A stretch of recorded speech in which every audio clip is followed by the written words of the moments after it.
ओबीसीचा मोर्चा झालेला आहे, अशा पद्धतीचं आव्हान तुम्ही ओबीसी बांधवांना? ओबीसी बांधवांना मी रस्त्यावर उतरायचं आवाहन करेन. माननीय भुजबळ साहेब आणि आमची न्यायालयातील ॲडव्होकेट मंगेश ससाणे, ॲडव्होकेट मृणाल ढोले पाटील आणि ही सर्व मंडळी न्यायालयीन लढाई लढेल. पण फक्त न्यायालयीन लढाई लढली जाईलच, पण रस्त्यावरच्या ज्या सत्ताधारी लोकांना, ज्या पक्षांना, ज्या आमदार खासदारांना झुंडीची भाषा कळते त्यांना मात्र झुंडीच्या भाषेमध्ये आम्हाला उत्तर द्यावं लागेल.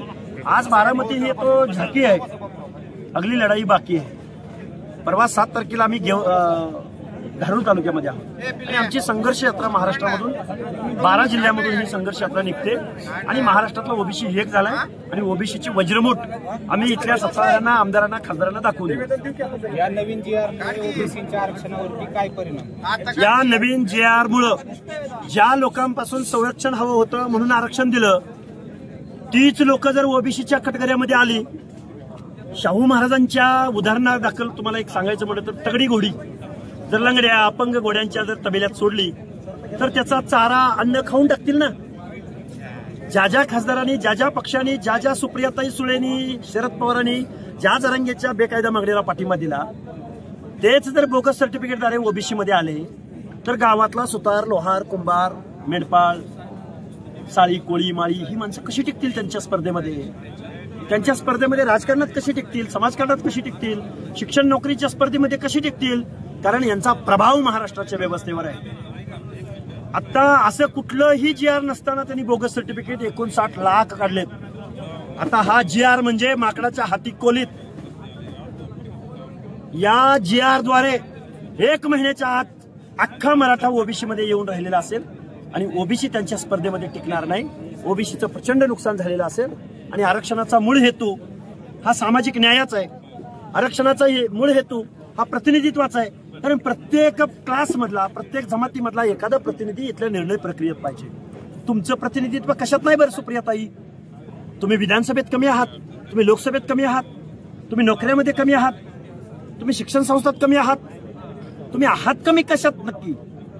न्यायालयाचं, संविधानाचं वेगवेगळ्या जजमेंटमध्ये असं म्हणणं आहे की ज्यांचं पर्याप्त प्रतिनिधित्व नाही, ज्या समूहांना इतर निर्णय प्रक्रियेत येता आलं नाही, त्या पिछड्या वर्गाला, त्या मागास वर्गाला पुढे घेण्यासाठी हे रिझर्वेशन आहे. आणि मग तुम्ही मागास झाला असाल तर मग तुमच्या पुढे गेलं कोण? सुप्रियाताई, शरद पवार साहेब, अजितदादा पवार साहेब, कोण गेलं तुमच्या पुढे? देवेंद्र फडणवीस साहेब. मराठा मागास झाला असेल तर पुढे कोण गेला? मराठ्यावर अन्याय केला कोणी महाराष्ट्रात? हे साधे सोपे तात्विक प्रश्न आहेत. हे प्रश्न घेऊन आम्ही जनतेच्या दरबारात जाऊ. जर 10% इथले पक्ष, पुढारी, आमदार, खासदार एवढे घाबरत असतील तर मग आम्ही 50-60% आहोत.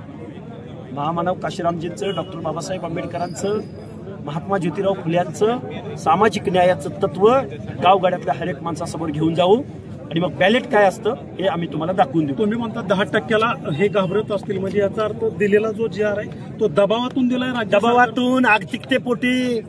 एका बाजूला कोर्टाचा निर्णय, एका बाजूला येडा माणूस बसलाय, तो ऐकायला तयार नाही. महाराष्ट्रातलं वातावरण बिघडलंय. माझा पक्ष पराभूत होईल काय? माझ्या आमदारांना मतं मिळतील काय? राजकारणाचं पडलंय यांना. अरे आम्हाला पडलंय गावगाड्यातल्या माणसांच्या सामाजिक न्यायाचं. म्हणून मंगेश ससाणे असतील, आम्ही असतील, वाघमारे साहेब असतील, भुजबळ साहेब असतील, जेवढी माणसं या सामाजिक न्यायावर बोलतात ना त्यांचं स्वागत केलं पाहिजे. आणि जे जे लाभार्थी आहेत ना, तुम्ही नका बोलू, येऊ द्या निवडणुका. त्या निवडणुकीमध्ये अरे तुम्ही ओबीसीचा फेस म्हणून मंत्री झालात, ओबीसीचा चेहरा म्हणून आमदार झालात, ओबीसीचे नेते म्हणून तुमच्याकडे बघितलं जातं, तुम्ही एका शब्दाने बोलायला तयार नाही. निषेध व्यक्त करतो ओबीसी मधल्या नेत्यांचा, निषेध व्यक्त करतो जरांगेला पाठिंबा देणाऱ्या माणसांचा. खरं तर तुम्ही आता भाषणात उल्लेख केला की मनोज जरांगे पाटलांच्या आंदोलनाला खरं तर बारामतीमधून खरं तर रसद मिळाल्याचा आरोप तुम्ही आता केला. हो, प्रश्नच नाही ना, प्रश्नच नाही. शरद पवारांनी जाऊन संपलेलं आंदोलन उभं केलं, हे तुम्ही दाखवलंय महाराष्ट्राला. आणि शरद पवारांचा मानसपुत्र राजेश टोपे रात्रंदिवस त्याच्या दिमतीला आहे. बजरंग सोनवणे खासदार बीडचा, हे शरद पवारांची माणसं नाहीत का? बेकायदा मागण्याला पाठिंबा द्यायचा आणि दुसरीकडे मंडल यात्रा काढायची. वार आहे राजकारण. आता माणसं म्हणतील वयस्कर माणसावर काय बोलायचं. आम्हाला बी वाईट वाटतं तुमच्यावर टीका करताना, पण तुम्ही एवढे अप्पलपोटे असाल, तुम्ही एवढे जातीयवादी असाल, हे आम्हाला तुमच्या वर्तनावरनं कळतंय. आम्हाला JR कळत नव्हता, आमच्या पिढ्यांना आमदार व्हायचं कळत नव्हतं, आमच्या पिढ्यांना राजकारण कळत नव्हतं. म्हणून तुम्ही आमच्या पार टाळूवरचं मड्याच्या टाळूवरचं लोणी खायला निघाला. कारखानदार तुम्ही पद सगळी किती बोलायचं राव, लोकांना तोंड पाठ झालं. एकीकडे शरद पवार तर ओबीसी मंडल यात्रा काढतायत आणि दुसरीकडे खासदार सुप्रिया सुळे ह्या मराठा समाजाच्या किंवा जरांगे पाटलांची जी काही मागणी आहे सरसकट मराठ्यांना कुणबीमध्ये घे या मागणीला पाठिंबा देत आहेत. हे तर आम्हाला कळलं नाही ना. सुप्रियाताई तुम्हाला मळ्यानी धनगरांनी कुणी मतं दिली नाही? अरे लाज वाटते. आणि उत्कृष्ट संसदपटू म्हणून तुम्हाला सोशल जस्टिस माहित नसावा? तुम्हाला आरक्षणाचं घटनात्मक बेसिक तत्वज्ञान माहिती नाही? अरे ज्यांच्या बाबतीमध्ये सोशल डिस्क्रिमिनेशन झालं त्याला आरक्षण आहे, गरिबी हटवण्यासाठी नाही. सांगितलं कुणी तुम्हाला गरिबी हटवण्यासाठी आरक्षण आहे? मग एससीबीसी का घेत नाही? मग ईडब्ल्यूएस का घेत नाही? आणि ओबीसी मधनं तुम्हाला पाहिजे आणि त्याला पाठिंबा उत्कृष्ट संसदपटू देणार. अरे लाज वाटते तो तुमच्या या उत्कृष्ट संसदपटूच्या पुरस्कारावरती. बुलढाणा जिल्ह्यातील खामगाव या ठिकाणी आता माझ्या नंतर आमचे न्यायालयीन लढाई. शेवटचा प्रश्न, बुलढाणा जिल्ह्यातील खामगाव येथे तुम्ही जो JR शासनानं काढलाय मराठा आरक्षणाच्या संदर्भात, या संदर्भात आता तुमच्या विरोधात गुन्हा दाखल करण्यात आलेला. अरे माझ्या विरुद्ध गुन्हे दाखल करा, आम्हाला अटक करा, आम्हाला गोळ्या घाला, आम्हाला हाणमार करा. चळवळ थांबणार नाही अशानं. तुम्ही जरांगेवर पण आम्हाला एक न्याय, जरांगेला एक न्याय का करा, गुन्हे दाखल करा. आम्ही आमच्या हक्क अधिकाराची लढाई लढत राहणार. गावगाड्यातल्या 50% लोकांचा आवाज बनण्याचा प्रयत्न आम्ही गरीबा घरची पोरं करणार, बलुत्या आलुत्यामधली पोरं करणार. मग कोण आमदार, कोण खासदार, कोण काय बघून घेऊ आम्ही. आम्ही पण ज्या गावच्या बाबडी त्याच गावच्या बोरी. मीडियामध्ये तुम्हाला काहीतरी मारहाण झाल्याचा तुम्ही आरोप केला होता, दावा केला होता आणि आजच मराठा समाजाने तुमचं स्वागत केलं, तर काय सांगा? अरे काही माणसं छत्रपती शिवाजी महाराजांचं राज्य, रयतेचं राज्य मानणारी माणसं आहेत ना. आणि हा खरा महाराष्ट्र आहे. दलिताला दलिताचा हक्क देणं, आदिवासीला आदिवासीचा हक्क देणं, बलुत्या आलुत्याला भटक्यांना ओबीसीचा हक्क देणं. दानत लागते दानत.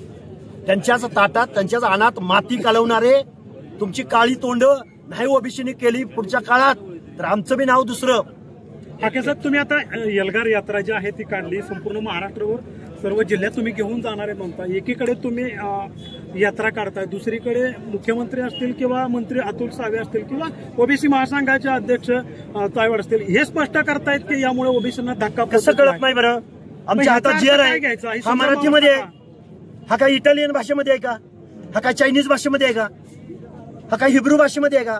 हा शुद्ध मराठीमध्ये जीआर आहे. आणि आम्ही शिकलेली पोरं आहे गावगाड्यातली, वकील साहेब आहे, उच्च न्यायालयात प्रॅक्टिस करतात. आम्हाला कळत नाही जीआरचा अर्थ. आणि तुम्हा पुढाऱ्याकडून आम्ही तुमचा अर्थ समजून घ्यायचा. अरे तुम्ही राजकारणासाठी काय काय वाटोळं करचाल इथल्या गावगाड्यातल्या लोकांचं, त्याला सीमा सुद्धा नाही.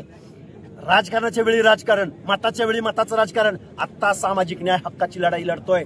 त्यामुळे कुठल्या पुढाऱ्यानं, कुठल्या विक्यानं, फिक्यानं, कुठल्या निंबाळकरनं, ओमराजेनं आम्हाला जास्त शहाणपण शिकवायच्या भानगडीत पडू नये. बजरंग सोनवणे, आरक्षण का दिलं जातं, कुणाला दिलं जातं, कशासाठी दिलं जातं ह्याचा एकदा अभ्यास करा.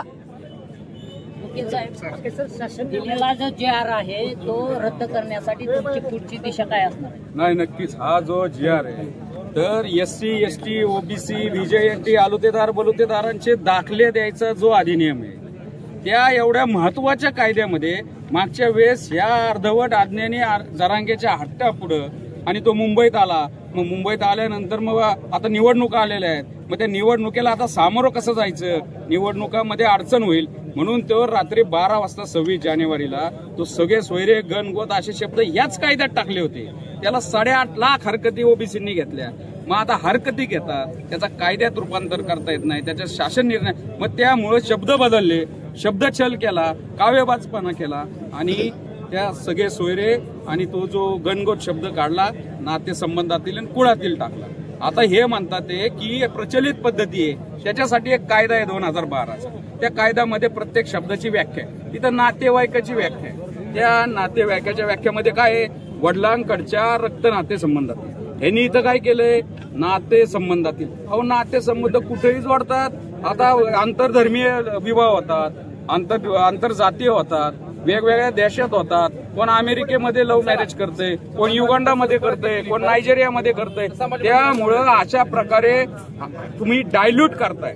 बर, जातीचे दाखले कोण द्यायचं तर क्लास 1 ऑफिसर, तहसीलदार लेवलचा माणूस.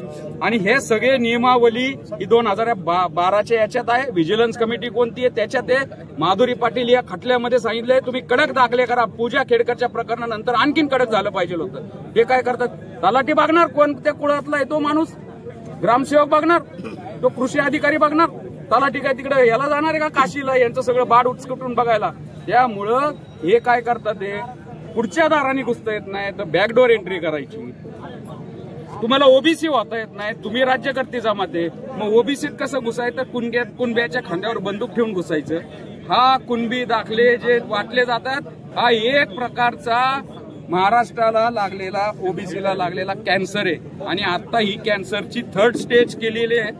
जर हा GR स्ट्राईक डाऊन नाही केला, हा GR मागे नाही घेतला, तर कॅन्सरने आमचं ओबीसीचं आरक्षण सगळं संपणार आहे. आम्हाला परत दगडी फोडायला लागणार, परत आम्हाला डुकरं पळावं लागणार आहे. त्यामुळं याच्या विरोधात आम्ही न्यायालयात जाऊच, पण न्यायालयात जाऊन ते, कारण की एक आता सोलापूरच्या तहसीलदाराचं एक आता नोटिफिकेशन आलंय आणि ते कुठल्या तरी नरेंद्र मोदींच्या वाढदिवसाच्या निमित्त त्यांनी टार्गेट दिले प्रत्येक तहसीलदाराला 1000 दाखले त्या दिवशी वाटायचे. म्हणजे हा GR घेऊन आम्ही कोर्टात जाऊन तो GR रद्द करस तोपर्यंत दाखले वाटून मोकळं व्हायचं.